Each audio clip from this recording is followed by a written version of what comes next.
गोस्वामी जी महाराज पूर्व प्रसंग में वर्णन किए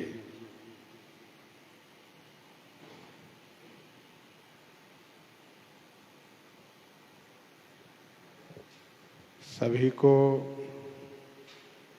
श्री सीताराम जी का स्वरूप मान करके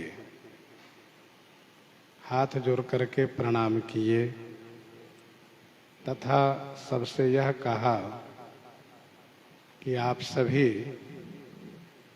मुझे श्री राम जी का दास जान करके सब मिल करके मेरे ऊपर कृपा कीजिए।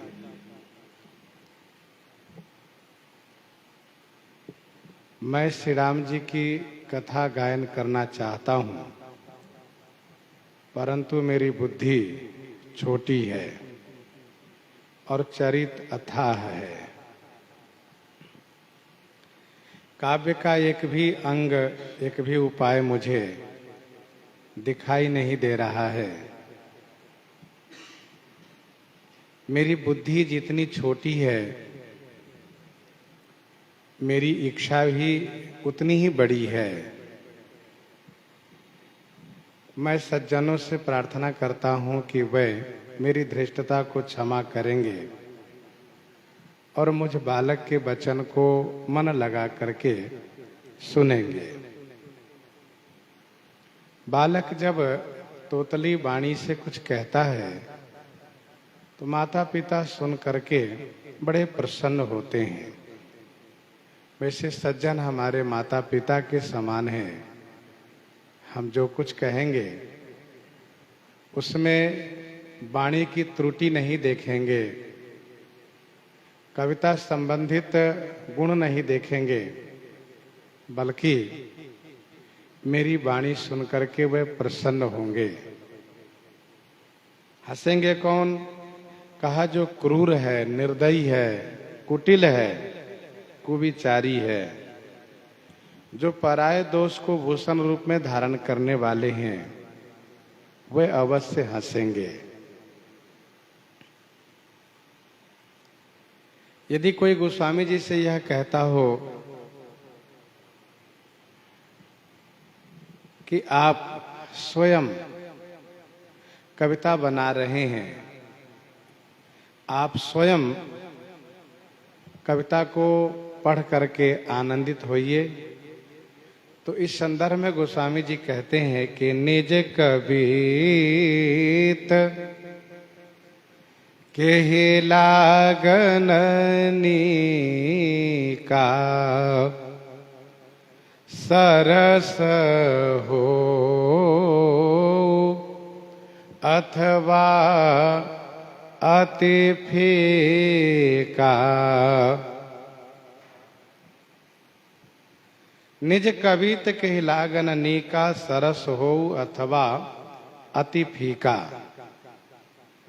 निज कवित माने अपनी कविता किसको अच्छी नहीं लगती है। सरस माने रसीली कविता हो अथवा अत्यंत फीकी कविता हो।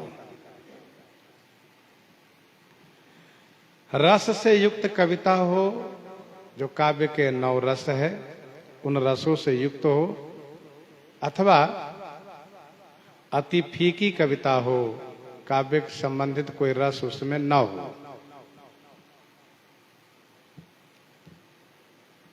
अपनी बनाई हुई कविता सबको अच्छी लगती है। अपने हाथ से बनाया हुआ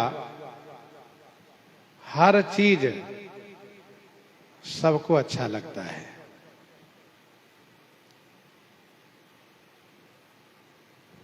जे पर भनित सुनत हर साही, जे पर भनित सुनत हर साही, ते बर पुरुष बहुत जग नाही। ते बर पुरुष बहुत जग नाही, जे पर भनित। जे माने जो, पर भानित सुनत हर साही। पर भानित माने दूसरों की कविता सुन करके हर साही माने प्रसन्न होते हैं। ते बर पुरुष बहुत जग नाही। ते माने वह बर पुरुष माने श्रेष्ठ पुरुष जगत में बहुत नहीं है।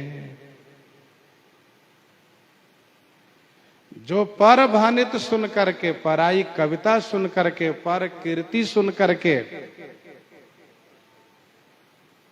पर के कार्य सुन करके प्रसन्न होते हो, ऐसे श्रेष्ठ पुरुष जगत में बहुत नहीं है। अर्थात अच्छे लोगों की संख्या जगत में बहुत नहीं होती है। सुभाषित रत्नागार का यह श्लोक है, शैले शैले न माणिक्यम मौक्तिकम न गजे गजे। शैले शैले न माणिक्यम मौक्तिकम न गजे गजे। साधवो नाम नहीं सर्वत्र चंदनम न बने बने। सभी पर्वत में माणिक नहीं होते, सभी वन में चंदन नहीं होते, और सभी जगह सज्जन पुरुष नहीं होते, सभी हाथियों में मुक्तामणि नहीं होती।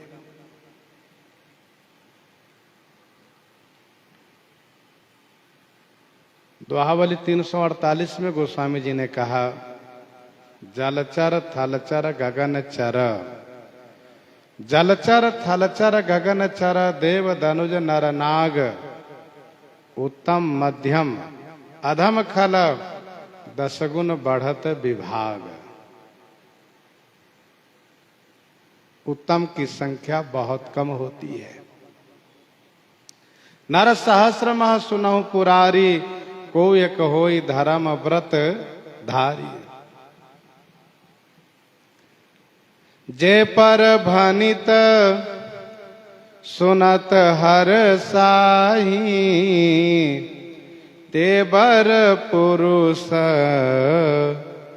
बहुत जग नाही। जग बहु नर सर, सरि सम भाई। जे निज बाढ़ी, बढ़हि जल पाई। जग बहु नर सर, सरि सम भाई। जे निज बाढ़ी, बढ़हि जल पाई।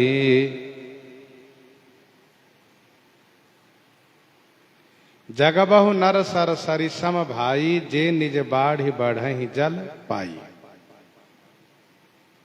यहाँ भाई संबोधन मन से है,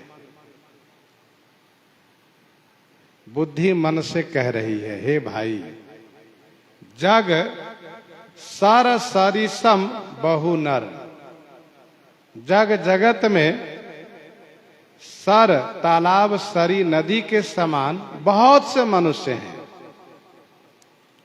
जे निज बाढ़ी, बढ़हि जल पाई। जे जल पाई निज बाढ़ी बढ़हि। जे माने जो जल पा करके अपनी बाढ़ से बढ़ जाते हैं।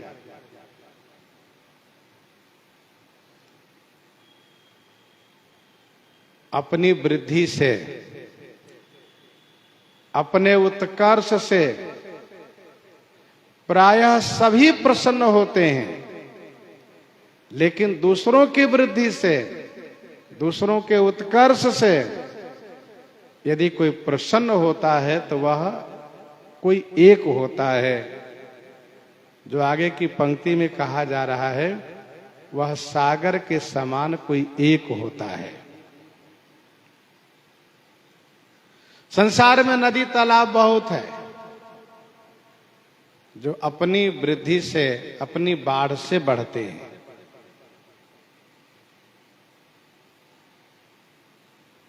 क्षुद्र नदी बरी चली तोराई, जस थोरे धन खल इतराई।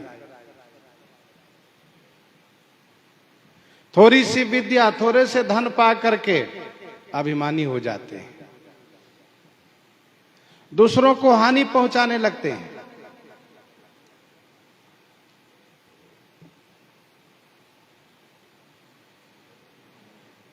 तो सजल मूल जिन सरितन नाही, बरसी गए पुनि तब ही सुखाई। कोई सजल मूल नहीं है, आय का कोई मजबूत स्रोत नहीं है, थोड़ी सी विद्या, थोड़ा सा धन पा लिए कि वह अभिमानी हो गए। दुआवली 498 में गोस्वामी जी ने लिखा, तुलसी तोरत तीर तरु, तटस्थ तट के वृक्षों को तोड़ने लगती हैं नदियां। बकहित हंस बिडारी, तो जगबहु नर सर सरिसम भाई, जे निज बाढ़ी बढ़ही जल पाई। जैसे श्री काकभूषुंडी जी ने कहा, अधम जाति में विद्या पाए, अधम जाति में विद्या पाए, भयउ जथा अहि दूध पियाए। तो संसार में बहुधा ऐसे मनुष्य है जो अपनी वृद्धि पर बड़े खुश हुआ करते हैं, अपनी करनी से स्वयं बहुत खुश होते कि हमने ऐसा किया। लेकिन सज्जन सकृत सिंधु सम कोई, सज्जन सकृत सिंधु सम कोई, देखी पूर विधु बाढ़ई जोई, देखी पूर विधु बाढ़ई जोई। सज्जन सकृत सिंधु सम कोई, देखी पूर विधु बाढ़ई जोई। सज्जन सकृत सिंधु सम कोई, सिंधु सम कोई, सकृत सज्जन। सिंधु सम माने समुद्र के समान, सकृत माने एक, कोई सज्जन हुआ करता है। समुद्र के समान कोई एक, सकृत माने एक, सज्जन होता है जो देखी पूर विधु बाढ़ई जोई। जो पूर्व विधु देखी, पूर्ण चंद्रमा को देख करके बाढ़ई माने बढ़ने लगते हैं, वृद्धि को प्राप्त करते हैं। सज्जन सकृत सिंधु सम कोई, कोई एक समुद्र के समान सज्जन होता है। नर सहस्रमा सुनहु पुरारी, को एक होई धर्म व्रत धारी। जो पूर्ण चंद्रमा को देख करके वृद्धि को प्राप्त करता है। सागर के पास स्वयं को बहुत जल प्राप्त होता है, सभी नदियां वहीं पर जाती सागर में मिलती है, लेकिन उन नदियों के मिलने से, अपनी वृद्धि से वह वृद्धि को प्राप्त नहीं करते।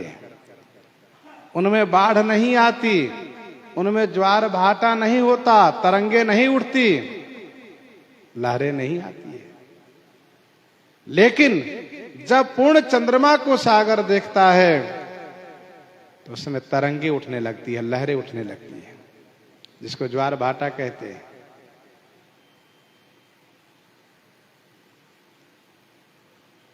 गोस्वामी जी कहना यह चाहते हैं कि सज्जन लोग समुद्र के समान है, जो काव्य रूपी चंद्रमा को देख करके आह्लादित होंगे, आनंदित होंगे।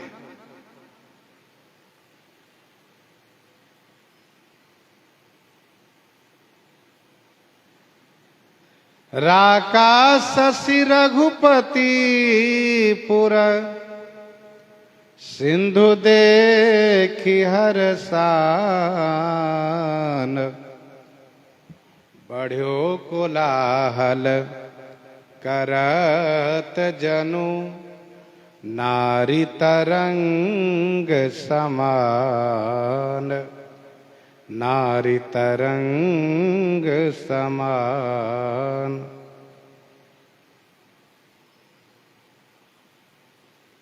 कौशिक रूप पयोनिधि पावन, प्रेम बारी अवगाह सुहावन, राम रूप राकेश निहारी, बढ़त बीच पुलकावली बारी। यह जो दो उदाहरण है, इसमें स्पष्ट दर्शाया गया है कि समुद्र को कितना हर्षोल्लास प्राप्त होता है।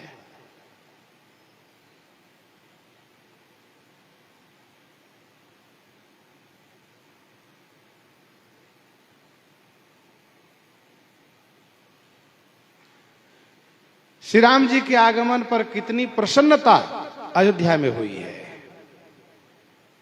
तथा श्री राम जी जब धनुष भंग किए हैं तो श्री विश्वामित्र जी को कितनी प्रसन्नता हुई है,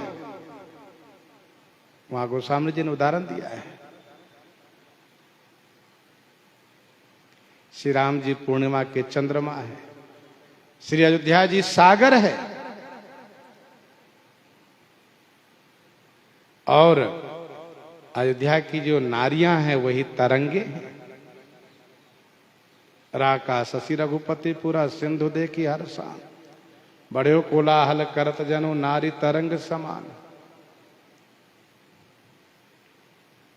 श्री विश्वामित्र जी का स्वरूप पवित्र सागर है, श्री राम जी के रूप यह पूर्ण चंद्रमा है, और श्री विश्वामित्र जी रूपी सागर में जो उनमें प्रेम है वही तो जल है। जो रोमांच हो रहा है, पुलकावली हो रही है, यही तरंगे उठ रही है। सज्जन सकृत सिंधु सम कोई, देखी पूर विधु बाढ़ जोई। फिर कहते हैं, भाग छोट अभिलाष बड़, करऊं एक विश्वास, पहिहि सुख सुनि सुजन जन, खल करिहहि उपहास, खल करिहहि उपहास। भाग छोट अभिलाष बड़, करऊं एक विश्वास, पहिहि सुख सुनि सुजन जन, खल करिहहि उपहास। मेरा भाग्य छोटा है, परंतु मेरी अभिलाषा जो है वह बहुत बड़ी है। मैं एक विश्वास करता हूं, मेरा एक विश्वास है कि सुजन जन सुनी सुख पहिहि, सज्जन जन सुन करके सुख प्राप्त करेंगे, और खल करिहहि उपहास, खल लोग उपहास करेंगे। भाग छोटा अभिलाष बड़, करऊं एक विश्वास।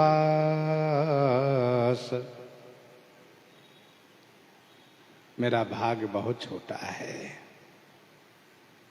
मनमतिरंक मनोरथ राव, मैं उतना बड़ा भाग्यवान नहीं हूं जितना कि श्री राम कथा गाने के लिए भाग्यवान होना चाहिए, परंतु मेरी अभिलाषा बहुत बड़ी है, चाहना बहुत बड़ी है। मुझे एक विश्वास है, एक भरोसा है, सज्जनों पर भरोसा है, विश्वास है। सज्जन लोग जब सुनेंगे तो उनको सुख प्राप्त होगा। देखो तुलसीदास जी ने किस प्रकार से श्री राम कथा गायन किया है, किस तरह से उन्होंने भाव दर्शाया है। लेकिन खल लोग उपहास करेंगे। देखो देखो तुलसीदास ने कैसे लिखा है, ये उपहास करेंगे वे।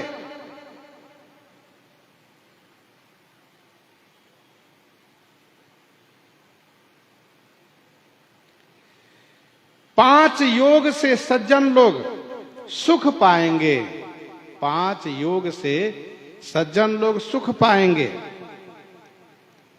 पहला, माता पिता होने के नाते, जो बालक कहतो तरी बाता, जो बालक कहतो तरी बाता, सुनहि मुदित मन पितुअरु माता। दूसरा, श्रेष्ठ होने के नाते, सज्जन सकृत सिंधु सम कोई, देखी पूर विदु बाढ़ई जोई।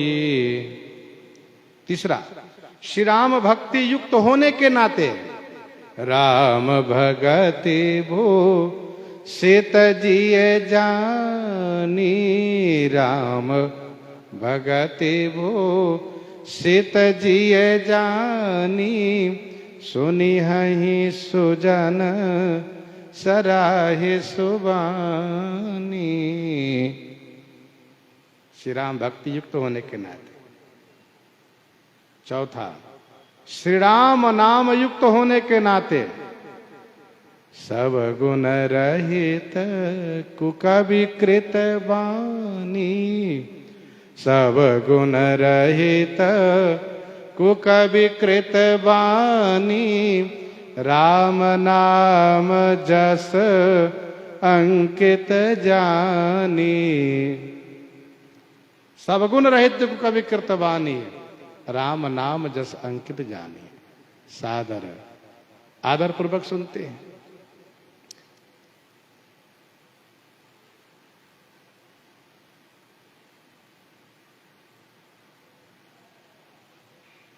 और पांचवा, श्री राम जस से युक्त जान करके,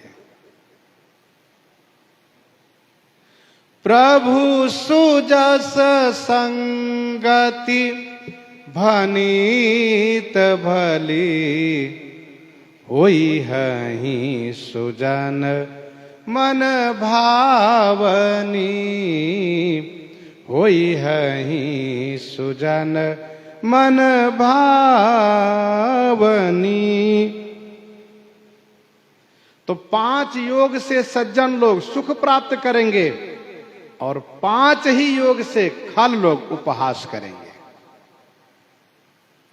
कूर 1, कुटिल 2, कुविचारी 3, जे पर दूषण भूषणधारी 4,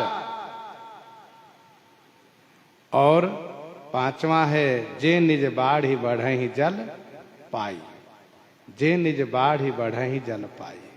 इन पांच योग से ये उपहास करेंगे। पई हैं सुख सुनि सुजन जन, खल करी हहि उपहास, खल करी हहि उपहास।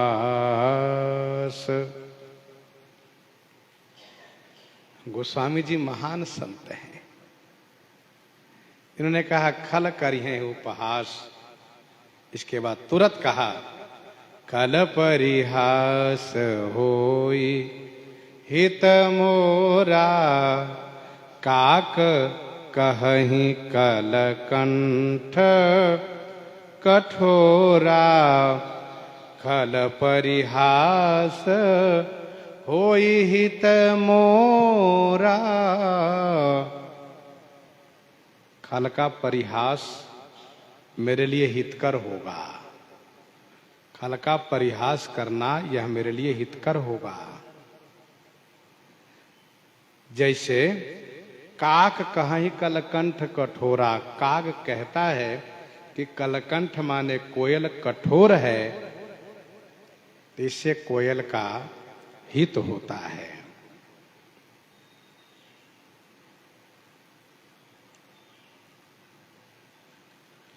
खल परिहास होई हित मोरा।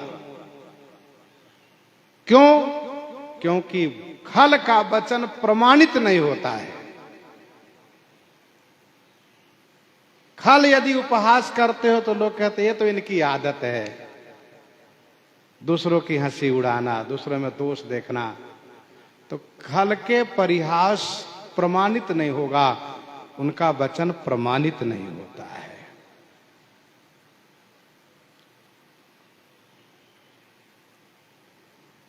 दूसरा भाव यह है कि खल के परिहास करने से होगा यह कि मेरे पाप को वे ले लेंगे। जो जिसका उपहास करता है वह उसका पाप ले लेता है। तो गोस्वामी श्री तुलसीदास जी महाराज खल के उपहास में गुण देख रहे हैं। खल परिहास करेगा तो उसका वचन प्रमाणित नहीं होगा। दूसरी बात यह है कि वह उपहास करेगा तो मेरा पाप लेगा वह।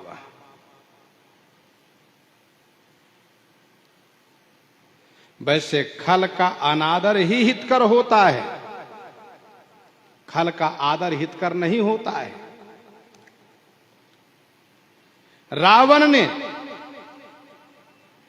कुंभकर्ण को, मेघनाद को हृदय से लगाया, आदर दिया, तो दोनों मारे गए। रावण ने जिसको जिसको आदर दिया सब मारे गए। विभीषण जी को अनादर किया, सुख सारण को अनादर किया, तो ये जीवित रह गए और श्री राम भक्ति पारायण हो गए। खल का आदर कल्याणकारी नहीं है। खल आदर करेगा तो समझ लो कि अपना नुकसान ही है। खल की दोस्ती अच्छी नहीं होती है। वह आदर किया, यदि वह दोस्ती किया तो अपने में मिलाएगा, फिर ये बात सत्य हो जाएगी, को न कुसंगति पाई न साई। इसलिए वह आदर न करे तभी ठीक है, अनादर ही करे वह। काक कहें कलकंठ कठोरा। कौआ कहता है कोयल बड़ा कठोर है। तो क्या लोग मान लेते हैं कौआ कोयल कठोर है? काग दिन रात घूम घूम करके लोगों के बीच जाकर कहे कि देखो कोयल बड़ा कठोर है, लोग कहेंगे तो पागल है। जब वही कोयल बोलना शुरू करेगा तो कोयल की वाणी से सब आनंदित हो जाएंगे और काग के लिए कहें कहने वाला खुद ही कठोर है, जो जैसा होता वैसे ही दिखता है, जो जैसा होता वैसे दिखता है। काग कहे कि कोयल कठोर है, क्या लोग विश्वास कर लेंगे? नहीं, उसका वचन प्रमाणित नहीं है, क्योंकि खुद कठोर है वह।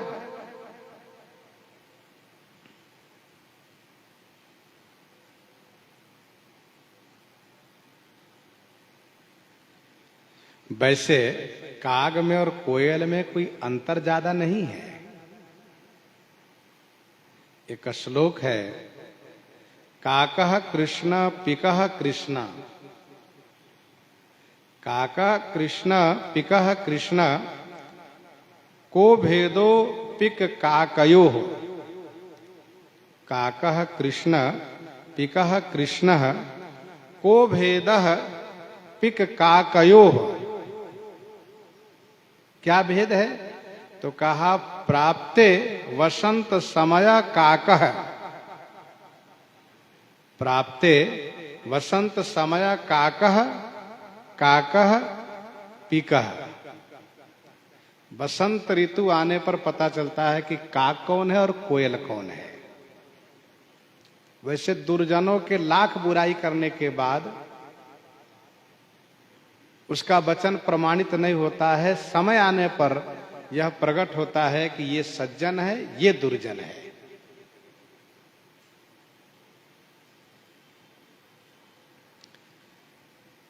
आखिर काग कोयल को कठोर क्यों कहता है? क्या बात है? कुछ तो राज की बात होगी। इसका उत्तर यह है कि कोयल होशियारी करता है, काग के अंडे को गिरा देता है, काग के अंडे को गिरा देता है और अपने अंडे को वहां रख देता है।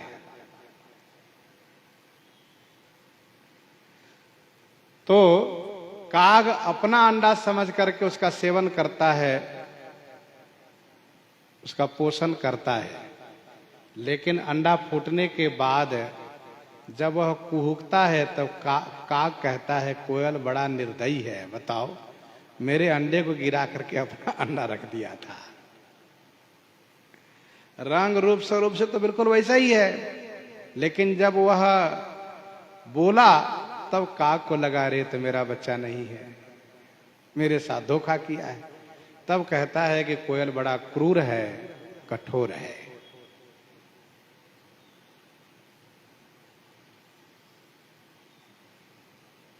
इसलिए काग बहुत गोपनीय स्थान में और बहुत छुपा करके अंडा अपना रखता है।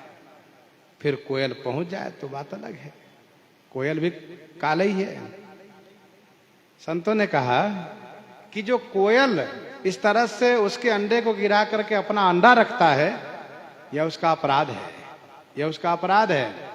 लेकिन काग जो उसको अपशब्द कहता है कि कठोर है, कठोर है, क्रूर है, यह जो गाली देता है, इससे उसके अपराध का मार्जन हो जाता है। उसके अपराध का मार्जन हो जाता है, अर्थात उसकी बुराई करने से उसका अपराध समाप्त हो जाता है। तो स्वाभाविक है कि काव्य में खल के दोष को वर्णन किया गया है, खल के दोषों कहा जाता है, खल ऐसे हैं वैसे हैं। तो किसी का भी दोष कहना यह अपराध हो जाता है। भाई गुण कहिए तो पुण्य है और दोष कहिए तो ये पाप है, अपराध है। लेकिन जब खल जिसके दोषों को काव्य में वर्णन किया गया है, वह खल जब यह कहता है कवि बड़ा कठोर होता है, निर्दयी होता है। बताओ मेरे बारे में सब खुल के कर दिया, कह दिया। वो लोग रामायण पढ़ेंगे तो कह देंगे देखो खल है। वैसे कैसे पता चलता है खल है हम? लेकिन अब रामायण पढ़ेगा तो उसको पता चल जाएगा। जरें सदा पर संपर देखी, काहू की जो सुनहि बढ़ाई, श्वास लई जन जूड़ी आई। जब काहू को देखे पति, सुखी भय मानव जग नृपति। स्वार्थ रथ परिवार विरोधी, लंपट काम लोभ अति क्रोधी। माता पिता गुरु विप्र न माने, आप गए और तीनों घाने। इस प्रकार से जो रामायण पढ़ेंगे तो वो जान जाएंगे खल ऐसे हैं। तो खल को इस बात को लेकर के बुरा लगता है कि बताओ मेरे बारे में लिख दिया इन्होंने, तो वह कवि की बुराई करता है, कवि की निंदा करता है। तो इससे कवि का दोष समाप्त हो जाता है, कवि का पाप समाप्त हो जाता है। इसीलिए गोस्वामी जी ने कहा खल परिहास होई हित मोरा, काक कहि कलकंठ कठोरा।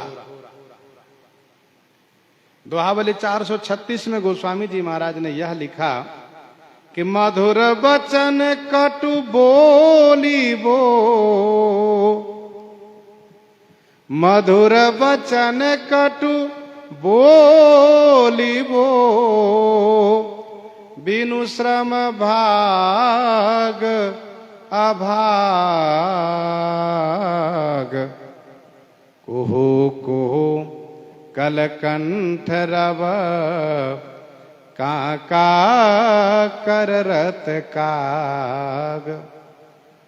मधुर वचन कटु बोलिबो, बिनु श्रम भागा भाग। कुहु कुहु कलकंठ रव, काका कररत काग। बड़ी अच्छी शिक्षा गोस्वामी जी ने दी है वहां पर। कि अपना भाग्य और दुर्भाग्य अपने हाथ में है। यदि मधुर बोलते हैं तो यह सौभाग्य है, कटु बोलते हैं तो दुर्भाग्य है। मधुर वचन कटु बोले वो बिनु श्रम भाग अभाग। काग कांव कांव करता है और कोयल कुहुकता है। कोयल सबके लिए प्रिय है, काग अप्रिय है।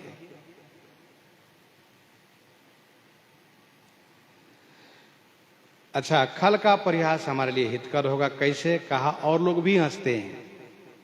हंस ही बक दादुर चातक ही,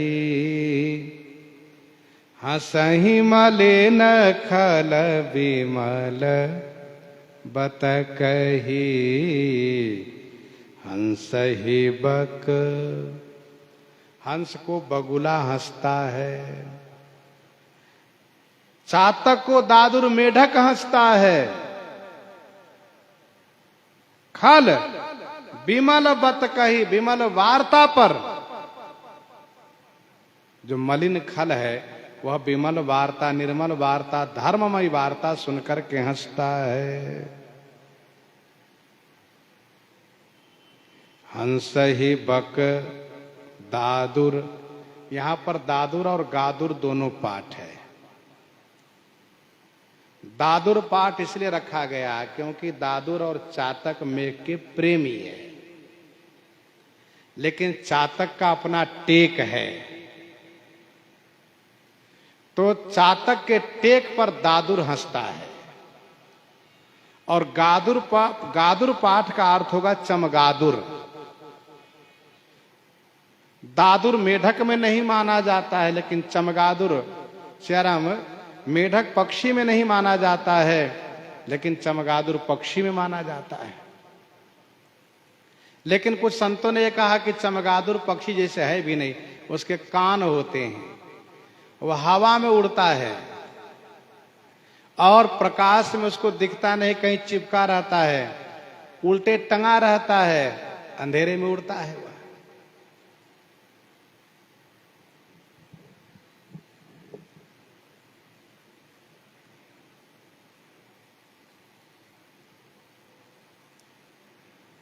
हंस ही बक, हंस को बगुला हंसता है। अरे क्यों इस प्रकार से दूध पानी को अलग अलग कर देते हो? काहे न सबके लिया करते हो? उसके टेक पर हंसता है।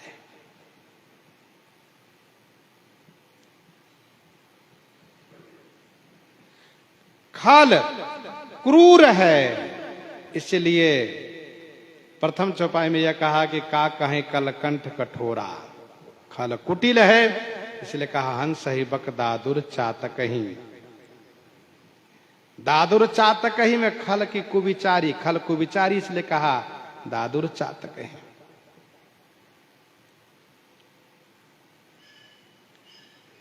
हंस ही बक, हंस की प्रकृति है दूध और पानी मिला हुआ हो, तो जैसे वह चोंच लगाता है पानी अलग हो जाता है, दूध अलग हो जाता है, दूध पी लेता है।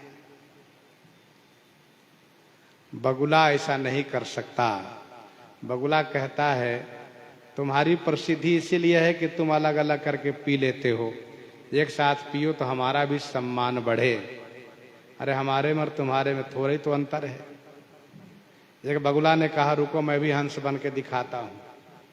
तो दोहावली 333 में गोस्वामी जी ने लिखा, चरण चोच लोचन रंगो चली मराली चाल, क्षीर नीर विवरण समय बक उघरत तेहि काल, बक उघरत तेहि काल। बगुला ने हंस की चाल को अपनाया, हंस के रंग रूप को अपनाया। लोगों ने देखा भाई हंस आ गए, बुलाया आओ आओ, दिया दूध पानी, वो गटगट सब पी गया। कहा रे ये तो हंस नहीं है, ये तो बगुला है। दादुर चातक ही, दादुर भी मेघ के प्रेमी है। वह प्रथम बरसात के पानी से ही आह्लादित हो जाता है और टर टर करने लगता है। पुष्ट हो जाता है। जल जो दादुर मोर भय पीन पावस प्रथम।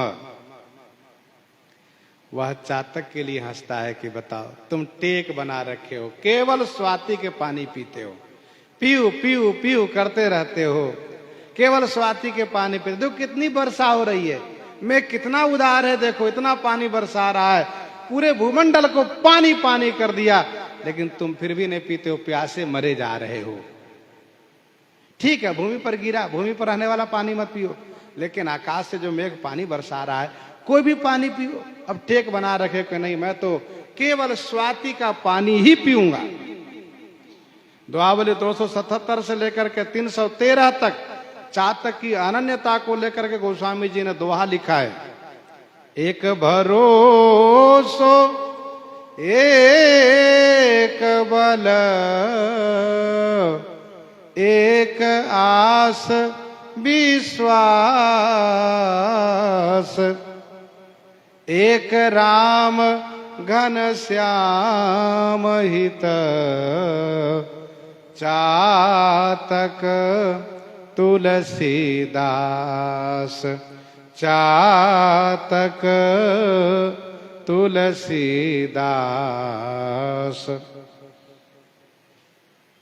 प्यासा ही मर जाए जब तक चातक जीता है, स्वाति जल के छोड़ और कछु नहीं पीता है।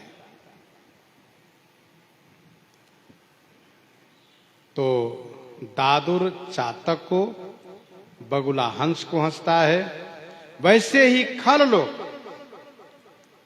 जो मलिन स्वभाव वाले खल हैं, वह निर्मल वार्ता, धर्ममय वार्ता को सुनकर के हंसी में उड़ा देता है, क्योंकि जे पर दूषण भूषण धारी है यह।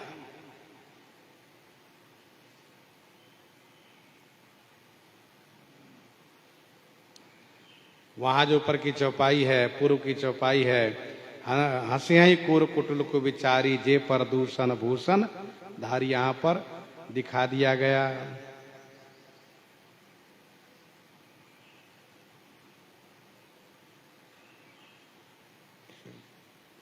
खाल तीनों से निंदा करता है, खाल तीनों से निंदा करता है।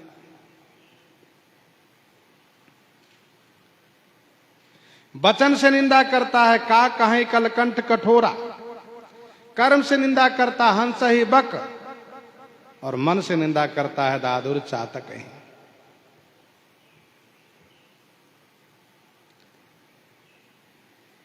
ध्यान दीजिएगा, बत कही शब्द मानस जी में 7 स्थान पर गोस्वामी जी ने दिया है, और वैसे व्यवहारिक जगत में बत कही शब्द को बहुत हल्के करके लोग देखते हैं, कहते क्या बत कही में लगे हुए हो, लेकिन मानसकार ने बत कही शब्द को धर्ममय वार्ता से जोड़ा है।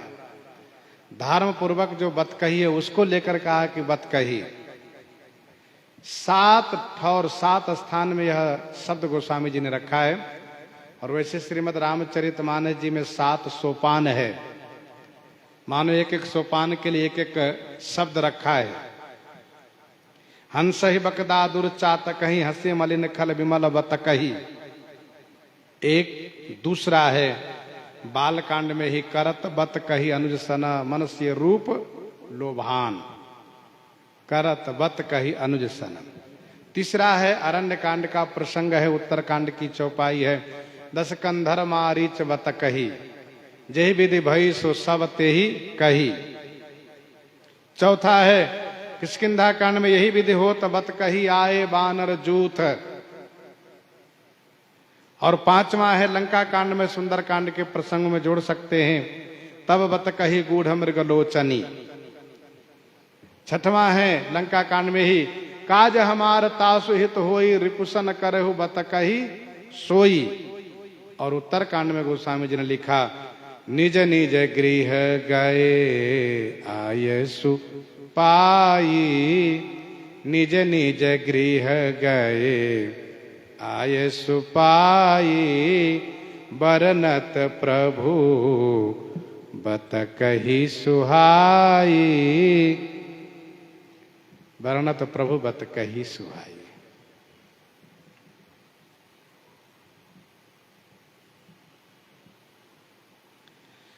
तो ये 7 स्थान में बतकही शब्द का प्रयोग गोस्वामी जी ने किया है। और आगे, कवित रसिक न राम पद नेहु, कवित रसिक न राम पद नेहु, तिन्ह कह सुखद हास रस येहु, तिन्ह कह सुखद हास रस येहु, कवित रसिक न राम पद नेहु, तिन्ह कह सुखद हास रस येहु। जो कवित रसिक तो है लेकिन राम पद नेहु न, श्री राम जी के चरण में उनका स्नेह नहीं है। कवित रसिक तो है लेकिन श्री राम जी के चरण में स्नेह नहीं है। वह जब श्री रामचरितमानस को पढ़ेंगे तो तिन्ह कह हास रस सुखद, तिन्ह कह येहु हास रस सुखद, उनके लिए यह श्री रामचरितमानस जी हास्य रस के रूप में सुखद होगा। कवित रसिक न राम पद नेहु, तिन्ह कह सुखद हास रस एहु। कुछ लोगों ने अर्थ किया है न तो कवित रसिक है न राम पद नेहु है, लेकिन कवित रसिक है तभी तो काव्य पढ़ करके हंसता है कि यहाँ ये होना चाहिए, नहीं है। काव्य संबंधित अमुक गुण यहाँ होना चाहिए, इसलिए यही अर्थ ठीक लगता है कि कवित रसिक तो है पर श्री राम भक्त नहीं है, श्री राम जी के चरण में अनुराग नहीं किया है, इसलिए उनके लिए यह हास्य रस के रूप में सुखद होगा।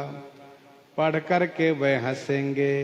गोस्वामी जी ने यहाँ पर ये अलंकार नहीं रखा, इस युक्ति को यहाँ पर नहीं रखा, यहाँ पर अमुक गुण नहीं रखा। दूसरा, भाषा भनित भोरी मति मोरी, हंसिबे जोग हंसे नहीं खोरी। भाषा भनित भोरी मति मोरी, हंसिबे जोग हंसे नहीं खोरी। भाषा भनित,